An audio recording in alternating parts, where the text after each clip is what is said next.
গত 12 জুন আমি পরিবার সহ ইন্ডিয়া গিয়েছিলাম। তো কিছু ব্লগ করছি। ব্লগ করতে মূলত আমার ভালো লাগে। এছাড়াও অনেক বিষয় অনেকের হয়তো কাজে দিবে, কারণ অনেক কিছু ফেস করছি। তো হয়তো কিছু ইমপ্রুভমেন্ট করা যেত। তো কেউ যদি নেক্সট টাইম ইন্ডিয়া ভ্রমণ করেন, হয়তো এই ব্যাপারগুলো কাজে দিবে। ইন্ডিয়া যাওয়ার প্ল্যান অনেক আগে থেকেই ছিল, তাই আমরা প্রায় 15 দিন আগেই আমরা ট্রেনের টিকিট কেটে ফেলছিলাম।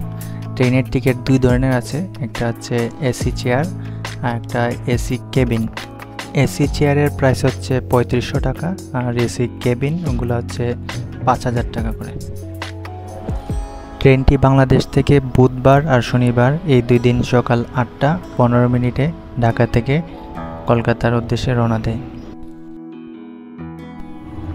12 তারিখ সকালবেলা পৌঁছে গেছিলাম প্রায় 1.5 ঘন্টা আগে, যার কারণে আমাদেরকে ওয়েট করতে হয়েছে কিছুক্ষণ। আমরা স্টেশনে বসে দেখলাম অনেক ট্রেন আসতেছে যাইতেছে।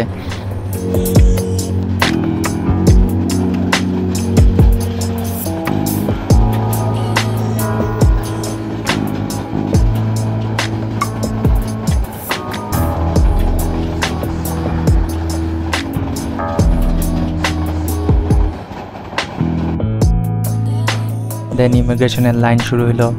ইমিগ্রেশনের লাইনটা অনেক বড়। দেন আস্তে আস্তে ইমিগ্রেশন কমপ্লিট করে আমরা ট্রেনে উঠে পড়ছি।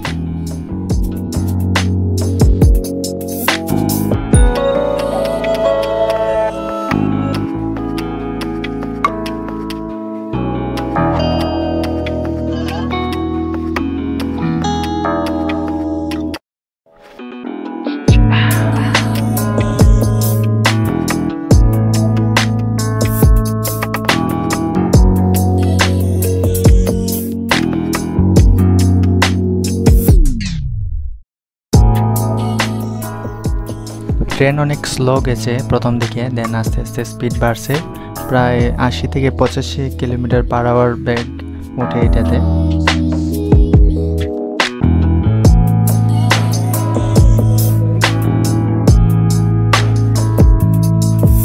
তো ওখানে আবার খাবার দাবারের ব্যবস্থা আছে। দুপুরের খাবার আমরা খাইছিলাম। এখানে মুরগি ভাত খাওয়া যায়, তারপর সবজি ভাত আছে আর মাছ ভাত আছে।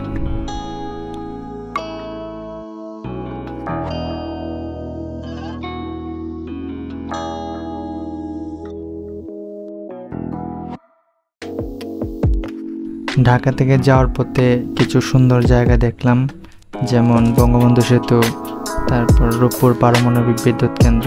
এছাড়াও গ্রামের অনেক দৃশ্য দেখলাম, যা আমাদের খুব ভালো লাগছে।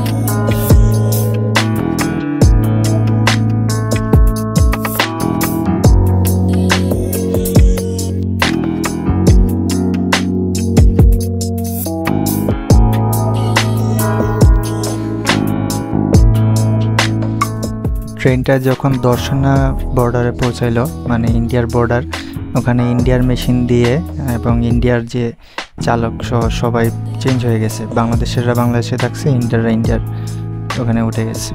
আমরা চিতপুর স্টেশনে পৌঁছাইছি প্রায় 7টা বাজছে। তো ওখানে আবার ইমিগ্রেশন কমপ্লিট করতে হয়েছে। কমপ্লিট করে আমরা কিছু মানি এক্সচেঞ্জ করলাম। দেন চিতপুর থেকে আমরা একটা ক্যাব নিয়ে আমরা নিউ মার্কেটে গেছিলাম। হোটেল বুক করছি 2-3 দিনের জন্য আর কি।